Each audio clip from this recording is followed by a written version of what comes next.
Já de volta com o terceiro e último bloco do programa dessa semana, introdução a uma nova temporada, estudando o livro de Atos dos Apóstolos e nessa semana entendendo um pouco mais sobre a importância dos discípulos se tornarem testemunhas de Cristo naquele período. Bom, já vimos aqui, pastor Dani Bravo e Mayara Costa, a respeito desses conceitos, que os discípulos viram Jesus voltar para o céu, Jesus pediu para que eles ficassem juntos. Agora, eles tinham que se preparar, então, para receber o poder do Espírito Santo, que é chamado de Pentecostes, né? Eles tinham que se preparar para o Pentecostes. O que é que Jesus esperava que eles fizessem nesse período, para a gente poder entender melhor como deveria ser esse preparo? Olha, pastor, quando a gente vai para os evangelhos, nós percebemos que os discípulos, eles tinham algum certo problema de relacionamento uns com os outros, né? Eles viviam discutindo, né, uns com os outros, brigando. A última ceia, inclusive, o clima entre eles não estava assim, muito favorável. Mas uma coisa me chama a atenção, depois que tudo isso aconteceu, que Jesus passou esse tempo com eles na terra e que ele ascendeu ao céu, esses mesmos discípulos que sempre estavam, de certa forma, ali em conflito, eles se uniram para fazer uma coisa, que foi orar. Eles foram orar, eles foram buscar a presença do Pai, eles foram buscar em Deus a resposta para o que representaria aquele Pentecoste na vida deles. Então, a gente percebe que uma frase que eu ouvi sobre oração e que eu passei a concordar, que a oração ela realmente tem o poder de transformar a mágoa em perdão. Porque conforme você passa a orar por uma pessoa, né, um pelo outro, né? Você começa realmente a interceder pela vida daquela pessoa, começa a amar aquela pessoa, e a oração, ao invés de transformar o coração da pessoa, ela começa a transformar o seu próprio coração. Então a Bíblia, aqui em Atos capítulo 1, vai mostrar para nós que a atitude daqueles discípulos foi buscar em oração a resposta de Deus quando viria o Espírito Santo.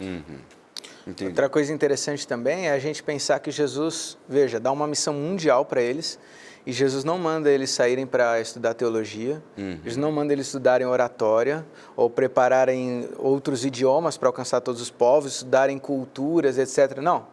A única coisa que eles deveriam fazer é juntos orarem.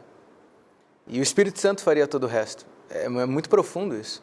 Isso mostra um chamado, veja, não é só uma missão universal, mas é um chamado universal também. Deus não chama só os eruditos, os capacitados no nosso conceito humano, ou os eloquentes, Deus chama todos. Qualquer um que se dispuser em oração, unânime, como diz o livro de Atos, buscando a unção do Espírito Santo, esse vai poder ser usado por Deus para pregar tanto em Jerusalém, quanto na Judéia, Samaria, até nos confins da terra. O texto fala que eles foram para um local, né? Ali um cenáculo, um pequeno quarto. Que ficava dentro de uma casa. E ali estavam os 12 reunidos, né? Ou melhor, estavam 11, né? Porque Judas já não estava mais com eles. Estava também os irmãos de Jesus, e isso me chama muita atenção, porque até Jesus estar vivo, aqueles irmãos eram muito incrédulos em relação a ele, mas o texto diz que eles estavam ali. Maria, sua mãe, também estava ali. Algumas mulheres que eram discípulas de Jesus estavam ali também. E o texto diz que todos estavam unânimes de forma perseverante em oração. A presença dos irmãos de Jesus mostra que eles tinham compreendido que Jesus era o Messias, que Jesus era o Salvador realmente do mundo. ele veio como o enviado de Deus mesmo para essa terra. Em 1 Coríntios, Paulo menciona uma aparição especial que Jesus fez a Tiago, um dos seus irmãos, que até assumiu um papel importante na igreja depois. Então é possível que nesse processo pós-ressurreição, os irmãos tenham também se convencido, se convertido, entendido que seu irmão não era apenas um homem, mas de fato era o Filho de Deus. Uma curiosidade sobre o cenáculo, pastor, acredita-se, é muito possível que esse cenáculo, ou essa sala, cenáculo parece uma palavra misteriosa, mas nada mais é do que um quarto, né? Uma sala, seja o mesmo local onde tenha sido realizada a Santa Ceia, que a gente conhece, né? A última ceia de Cristo. E aí é até curioso colocar aqui a comparação que a Mayara destacou, que nesse mesmo local, 40 dias antes, eles estavam ali, um brigando contra o outro e tentando ser o melhor, quem vai sentar à direita do trono de Deus, e acusando quem era o tal do traidor. O espírito era outro. E agora estavam ali já sem Cristo. Veja, Cristo estava antes, mas só agora eles entenderam Cristo. Parece que Cristo estava mais presente agora do que antes. Do que nunca. E é interessante, Lucas, que é o autor dos dois livros, né, do Evangelho e do livro de Atos, ele cita também em Lucas esse local, se referindo da mesma forma, então possivelmente realmente pode ter sido o mesmo lugar. Exato. Onde eles estiveram reunidos, não conseguiram resolver tudo, mas agora estavam resolvendo todas as coisas por meio da comunhão. Agora, uma coisa que esse texto bíblico me deixa muito feliz é porque a Bíblia me revela o que eu preciso fazer para receber o Espírito Santo. O requisito que Deus me pede é pedir, é orar. Lucas vai falar sobre isso no capítulo 11, dos versos 11 a 13. Ele vai fazer uma comparação. Se vocês que são maus sabem dar bons presentes para os seus filhos, quanto mais Deus, que é perfeito, não dará o Espírito para aqueles que lhe pedirem.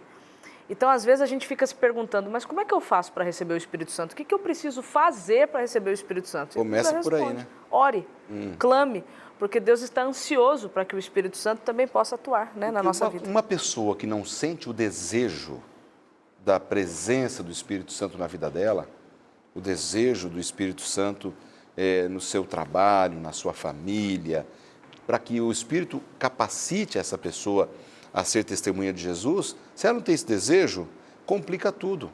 Porque Deus pode todas as coisas, mas tem uma coisa que Ele pode, mas não faz. É entrar à força na vida de uma pessoa e empurrar o Espírito Santo à força sem a pessoa querer. Porque Deus respeita o nosso livre-arbítrio.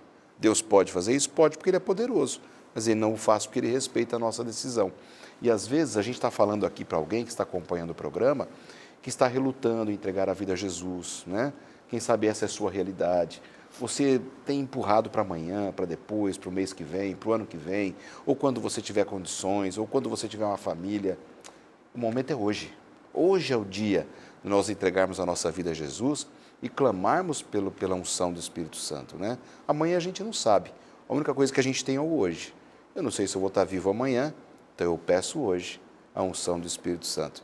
Essa visão é interessante, né? Temos que clamar e pedir para receber esse poder do Senhor. E novamente volta no que a gente mencionou lá no início do programa hoje, quando a gente falou da ideia de ser testemunha. Eu preciso do Espírito Santo em minha vida para eu poder ser uma testemunha da ação dele.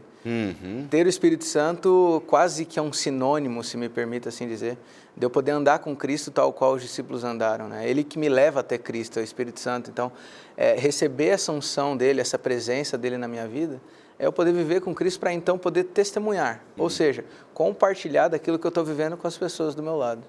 Ou seja, o mesmo Espírito que eles precisavam lá, precisamos hoje aqui. A gente está falando de homens que viveram, mais uma vez, 3 anos e meio com Cristo. E ainda assim eles estavam com dificuldade de seguir os passos de Jesus. Imagina a gente hoje, porque a gente fala muito de andar com Jesus, mas querendo ou não, essa é uma ideia um pouco teórica, porque Jesus não está de fato aqui tal qual esteve com os discípulos. Então, ainda mais nós precisamos da condução do Espírito Santo para a gente encontrar esse caminho que é Cristo, para saber andar nele, né? Exatamente. Como a gente não consegue ver a Jesus hoje, fisicamente, a gente tem dificuldade para imaginar e clamar e pedir a unção, né? E entender quem é Jesus, mas nós, pela fé, a promessa é que a gente consegue, né? E uma coisa que a gente precisa deixar bem claro também é que, por mais que hoje nós tenhamos tecnologia, por mais que hoje tenhamos colégios, hospitais, uma rede de comunicação que vive para anunciar esse Cristo, eu acredito que para Deus isso não pode ser substituído nada como o bom e velho evangelismo pessoal, né? O evangelismo da amizade, do relacionamento, onde você senta para comer com uma pessoa, conviver com ela, conhecê-la, conhecer suas necessidades, fazer parte da sua vida e nesse convívio levar e apresentar o Cristo que também transformou a sua vida, né? Isso me lembra um outro exemplo do próprio Paulo, personagem talvez um dos principais aqui do livro de Atos, quando ele vira para a igreja e diz, se você quer imitar Cristo, me imite, né? Sede meus imitadores como eu também sou de Cristo. Então, Paulo não fala com arrogância, mas ele usa a sua vida como o melhor tipo de pregação que ele tem para passar. Veja, eu posso dizer milhares de palavras, mas minha maior pregação vai ser meu testemunho, minha vida. Né? Exatamente. Chega um momento, então, na vida dos apóstolos, que eles já estavam vivendo meio que numa comunidade, e eles têm que tomar uma decisão administrativa. Escolher um novo apóstolo para substituir a Judas. Né? Exatamente. Tempos de eleição, tudo a ver. Tempo de eleição, tudo a ver esse assunto, né? E aí eles escolhem, né? Eles oram, pedem a orientação de Deus. tem lá o método, né, e o sistema deles ali de votação, mas o livro de Atos nos apresenta que Matias foi escolhido para ser o 12º, né, por ser com certeza alguém muito piedoso, alguém muito fiel, né, tinha que ter para ser apóstolo tinha que cumprir alguns requisitos, né, tinha que ter andado com Jesus, tinha que ter, né, testemunhado da ressurreição de Jesus, né, para poder testificar para as pessoas daquele quem era o Cristo, né? Pastor, o que me chama a atenção nessa votação também de Matias é a questão de que Jesus não orienta a fazer isso, né? Isso sempre me chama muita atenção. Em nenhum momento Jesus vira para os discípulos nesses 40 dias, ou pelo menos não está registrado isso, né? Jesus falando, olha, vocês precisam decidir quem é o 12º, eu preciso do número 12, sabe? Essa paixão pela numerologia. É curioso isso. Mas parece que no coração dos discípulos fazia sentido, e talvez pensando no que poderia significar, eles aprenderam um método, que foi o que Jesus usou. E eles não queriam fugir em nada desse método. Se eram 12 discípulos, vão manter 12, porque é 12 testemunhas que tem que ter principais. Então, essa cópia fiel ao que Cristo fez é muito interessante e comunica algo para a gente, né? Imitar Jesus nos seus métodos, é esse que funciona, não tem segredo. É interessante, porque eles sentiam que precisavam substituir um colega que tinha sido traidor, né? E aí eles pensaram, bom, tem que ser alguém que contribua, né? Como você falou agora há pouco, né, Mayara? Tinha aqueles requisitos, tinha que ter convivido com Jesus, conhecido a Jesus, para ser testemunha, para poder falar com poder, que eu acho que a visão deles era buscar alguém que falasse, que fosse testemunha poderosa de quem tinha sido Jesus para contar para os outros, né? E outra rápida ênfase aqui também do comportamento dos discípulos é que quando Pedro vai então trazer essa questão administrativa, ele não tem uma palavra de Cristo para dar base. Cristo nos orientou a fazer tal. Ele então vai fazer referência bíblica. Ele puxa referências lá de Salmo 69, o Salmo 109 também, para dar base na escolha de uma outra pessoa. Então veja, eles estavam iniciando esse ministério baseado em quê? Oração, unanimidade e fidelidade à palavra de Deus. Princípios que valem para a gente ainda hoje. Exato, exatamente. Bom, dentro desse ponto, tem algo que me chamou a atenção na escolha de Matias. Eles tinham um perfil, que eles queriam buscar o perfil. Mas como é que eles escolheram esse 12º apóstolo? Lançar sortes? Eu achei estranho. Como é que a gente pode entender isso, Mayara? Esse lançar sortes aqui é mais como se fosse uma forma de sorteio, né? Talvez eles tivessem mais alguns nomes ali, com certeza tinham, né? É que 2 nomes foram fortes. Você percebe que é um sorteio dirigido, né? Provavelmente tinham vários seguidores com as qualificações, os pré-requisitos, que era ter acompanhado Cristo desde o batismo até a sua ascensão, ou seja, como foi destacado, né? Uma testemunha, porque ele viu aquilo. Então, é um sorteio dirigido. De todos os nomes, se resume a 2. E aí esse vai tirar no para o ímpar ali. E aí o texto diz que eles... Não era para o ímpar, era sorteio. Se ainda fosse um palitinho, né? Mas o texto bíblico aqui em Atos 1:24 diz que eles oraram e disseram assim: Tu, Senhor, que conheces o coração de todos, revela-nos qual destes 2 tens escolhido. E aí o texto vai dizer, né?